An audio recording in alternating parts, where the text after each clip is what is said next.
प्रधानमंत्री नरेंद्र मोदी का तमिलनाडु, केरल और तेलंगाना का धुआंधार दौरा। केरल के में विशाल जनसभा को किया संबोधित। कहा, कांग्रेस और लेफ्ट ने केरल को जमकर लूटा। राज्य के लोगों की भावनाओं को केंद्र तक भाजपा सांसदों के जरिए ही पहुंचाना संभव। यूडीएफ और एलडीएफ को बताया केरल की आध्यात्मिक भावना का विरोधी।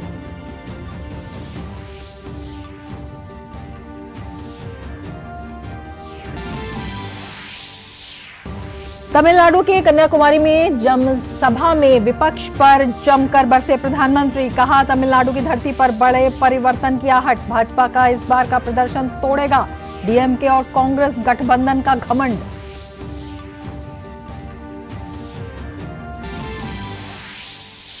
संदेश खाली की पीड़ित महिलाओं ने की राष्ट्रपति द्रौपदी मुर्मू से मुलाकात। पीड़ितों ने संदेश खाली में राष्ट्रपति के हस्तक्षेप का किया आग्रह। पीड़ित महिलाओं ने राज्य सरकार द्वारा मदद नहीं मिलने की कही बात।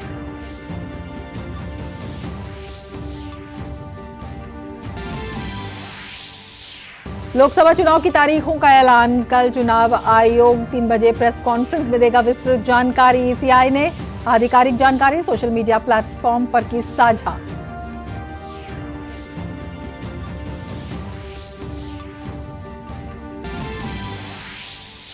सीए विरुद्ध बयानों को लेकर इंडी गठबंधन और कांग्रेस नेताओं के खिलाफ दिल्ली में लगातार बढ़ता विरोध। भड़के हिंदू शरणार्थियों ने कांग्रेस मुख्यालय घेर कर जमकर किया प्रदर्शन।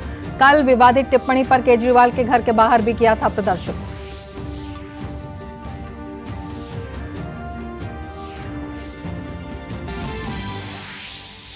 भूटान के प्रधानमंत्री दाशो शेरिंग टोब्गे ने आज राष्ट्रपति भवन में राष्ट्रपति द्रौपदी मुर्मू से की मुलाकात। राजघाट पर बापू को भी किए श्रद्धा सुमन अर्पित।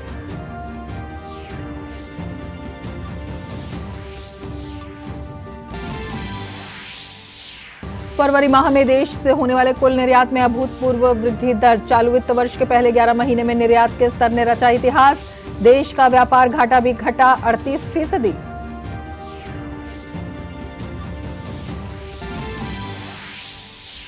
All England open badminton championship में आज क्वार्टर फाइनल में लक्ष्य सेन के सामने मलेशिया के ली जिया की होगी चुनौती। लक्ष्य सेन ने प्री क्वार्टर में विश्व नंबर 3 डेनमार्क के एंडर्स एंटोनसेन को दी थी मात। नमस्कार, जीजी न्यूज में आपका स्वागत है। मैं हूं रमा त्यागी। लेंगे समाचार विस्तार से। केरल के तिट्टा में प्रधानमंत्री ने एक सार्वजनिक सभा में शिरकत की। उन्होंने केरल की सरकार को भ्रष्ट और नाकाबिल बताया। उन्होंने कहा कि ऐसी सरकार के होने का बहुत बड़ा नुकसान यहां सभी लोगों को उठाना पड़ रहा है। उन्होंने केरल में एक दूसरे के खिलाफ लड़ रहे और दिल्ली में गठबंधन करने वाले कांग्रेस और वामपंथी दल पर भी निशाना साधा।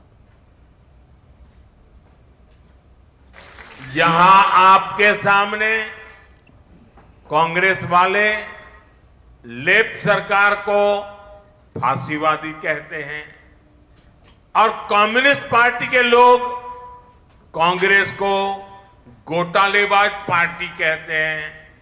और फिर दिल्ली में ये लोग आपस में मिलकर गठबंधन कर लेते हैं। कांग्रेस और लेफ्ट इन दोनों ने ही केरला को खूब ठगा है। इस खेल को केरला के लोग अब समझ गए हैं। प्रधानमंत्री नरेंद्र मोदी ने कांग्रेस और वाम दलों को पुरानी सोच रखने वाली पार्टी बताया। उन्होंने कहा कि जब संसद में 3 तलाक का कानून पास किया जा रहा था तब कांग्रेस और वाम दलों ने इसका विरोध किया था। कांग्रेस पार्टी अभी तक 19वीं सदी की सोच के साथ ही चल रही है। एलडीएफ भी एक विलुप्त और आउटडेटेड विचारधारा पर आश्रित है। इन दोनों का कल्चर भी केरला की महान परंपराओं और केरला की प्रगतिशील जनता की विचारधारा से बिल्कुल उलट है। ये लोग संसद में, आप सोचिए 21वीं सदी में ये लोग संसद में 3 तलाक के खिलाफ जो कानून बन रहा था उसका विरोध कर रहे थे। ये लोग ओबीसी कमीशन का विरोध करते हैं। ये लोग आर्थिक रूप से कमजोर वर्ग को आरक्षण देना है तो उसका विरोध करते हैं। इससे पहले प्रधानमंत्री नरेंद्र मोदी ने दक्षिण भारत के जनसंपर्क अभियान के तहत पहली जनसभा को तमिलनाडु के कन्याकुमारी स्थित नागरकोविल में संबोधित किया। इस दौरान उनका मंच पर भव्य स्वागत किया गया। पीएम ने राज्य की सत्तारूढ़ डीएमके और कांग्रेस पर भ्रष्टाचार में शामिल होने का आरोप लगाया। उन्होंने कहा कि केंद्र की भाजपा सरकार ने जहां देश को डिजिटल इंडिया जैसी उपलब्धि दी, वहीं डीएमके कांग्रेस ने 2G घोटाला किया।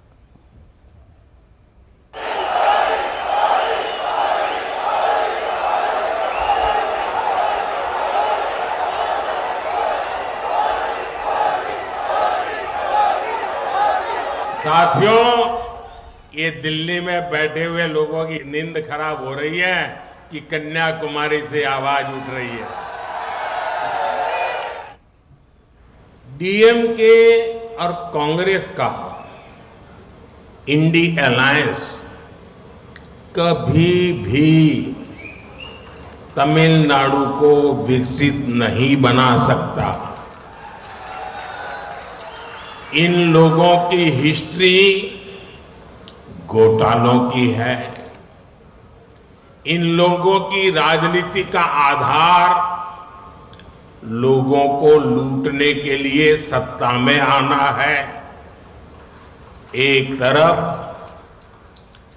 बीजेपी की कल्याणकारी स्कीम होती है, दूसरी तरफ इनके करोड़ों के स्कैम होते हैं।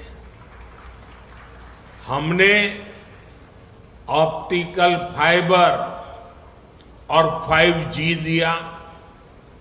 हमारे नाम पर डिजिटल इंडिया स्कीम है। इंडी अलायंस के नाम पर लाखों करोड़ रुपए का 2G का स्कैम है। प्रधानमंत्री नरेंद्र मोदी ने कांग्रेस और डीएमके पर तमिलनाडु की संस्कृति का अपमान करने का आरोप लगाया। उन्होंने कहा कि राम मंदिर की प्राण प्रतिष्ठा को लाइव दिखाने पर डीएमके ने रोक लगाई थी, जिसे बाद में सुप्रीम कोर्ट को इसमें हस्तक्षेप करना पड़ा।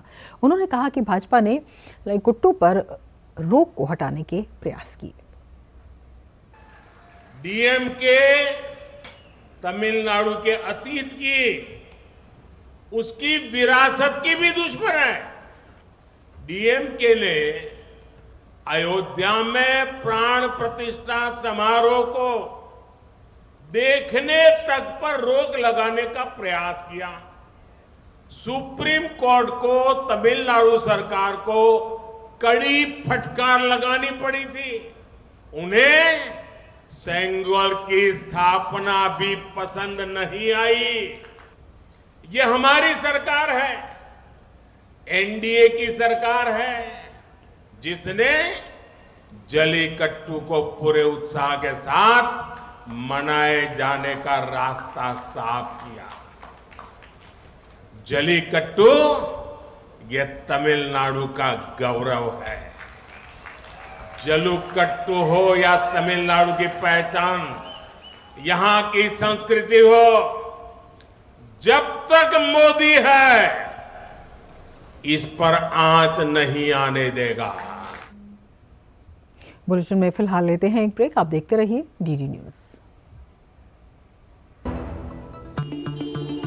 Sir 50,000 advance. पर इतना कैश तो हम नहीं लाए। और आज बैंक भी बंद है। इलाज है डिजिटल पेमेंट का आसान सा डोज। लेकिन अरे घबराइए मत, सावधानी के साथ करेंगे तो कोई साइड इफेक्ट भी नहीं होगा।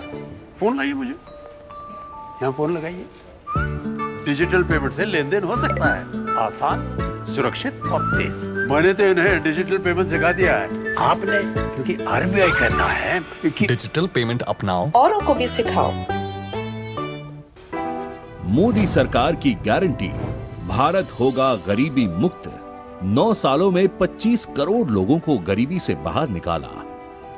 हमारा संकल्प, विकसित भारत।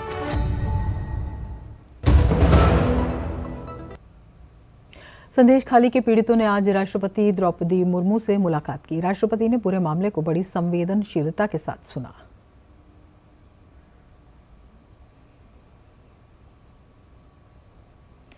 सीएए से जुड़े अमेरिका के बयान पर विदेश मंत्रालय ने जवाब दिया है। विदेश मंत्रालय ने कहा कि सीएए भारत का आंतरिक मामला है, इस पर अमेरिका का बयान गलत और अनुचित है। विदेश मंत्रालय के प्रवक्ता रणधीर जायसवाल ने कहा कि ये अधिनियम अफगानिस्तान, पाकिस्तान और बांग्लादेश के हिंदू, सिख, बौद्ध, पारसी और ईसाई समुदायों से संबंधित प्रताड़ित अल्पसंख्यकों को सुरक्षित आश्रय प्रदान करता है, जो 30 दिसंबर 2014 को या उससे पहले भारत आ चुके हैं। The Citizenship Amendment Act 2019 is an internal matter of India and is in keeping with India's inclusive traditions and a long-standing commitment to human rights. The Act grants a safe haven to persecuted minorities belonging to Hindu, Sikh, Buddhist, Jain, Parsi and Christian communities from Afghanistan, Pakistan and Bangladesh who have entered India on or before 31st December 2014. The CA is about giving citizenship, not about taking away citizenship. So this must be underlined. It addresses the issue of statelessness, provides human dignity and supports human rights. As regards the US State Department's statement on the implementation of CAA, and there have been comments made by several others, we are of the view that it is misplaced, misinformed and unwarranted. चुनाव आयोग कल लोकसभा चुनाव की तारीखों का ऐलान करेगा। कल 3 बजे प्रेस वार्ता के जरिए आयोग चुनाव कार्यक्रम की जानकारी देगा। इसके लिए चुनाव आयोग के आधिकारिक सोशल मीडिया प्लेटफॉर्म पर भी प्रेस वार्ता का सीधा प्रसारण किया जाएगा। 2024 के आम चुनाव के साथ साथ कुछ राज्य विधानसभाओं के लिए भी चुनाव आयोग ने कार्यक्रम की घोषणा करने की जानकारी दी है। अपने आधिकारिक सोशल मीडिया प्लेटफॉर्म एक्स के जरिए चुनाव आयोग ने ये जानकारी दी।